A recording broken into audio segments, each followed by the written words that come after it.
સ્વાભિમાન પર્વને લઈને અનેરો માહોલ જોવા મળી રહ્યો છે। સોમનાથ સ્વાભિમાન પર્વને લઈ ડમરૂ યાત્રા યોજવામાં આવી। ડમરૂ યાત્રામાં મોટી સંખ્યામાં સાધુ સંતો જોડાયા। સોમનાથમાં 1500 જેટલા સાધુ સંતોની ભવ્ય યાત્રા જોડાઈ।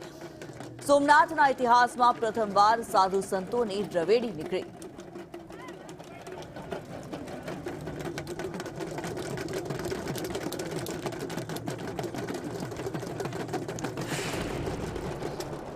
પ્રથમ જ્યોતિર્લિંગ સોમનાથ મહાદેવના સાનિધ્યમાં ઐતિહાસિક સ્વાભિમાન પર્વની ઉજવણી થઈ રહી છે અને ખાસ કરીને પ્રધાનમંત્રી નરેન્દ્રભાઈ મોદીની ઉપસ્થિતિમાં શૌર્ય યાત્રા પણ યોજાનાર છે।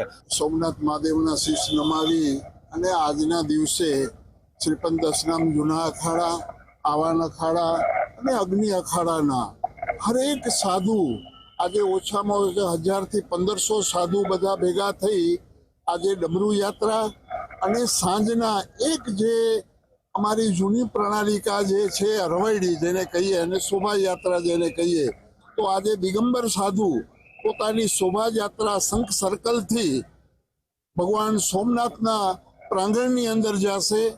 આજે આપણું સનાતન ધર્મનું જે ધરોહર છે, આપણા ભારતના યશસ્વી વડાપ્રધાન મોદી સાહેબે જે આ બીડું ઉપાડી કરી અને ભારતની જે આન બાન અને શાન જે વિશ્વને બતાડી છે, એના ઉપર અમે સાધુ સમાજ પણ ગૌરવ કરીએ છીએ।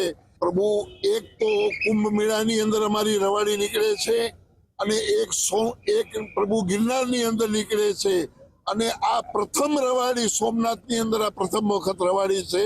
એના સિવાય ક્યારે રવાડી સાધુ સંતોએ કાઢી નથી। રાકેશ આહિર, સંદેશ ન્યૂઝ।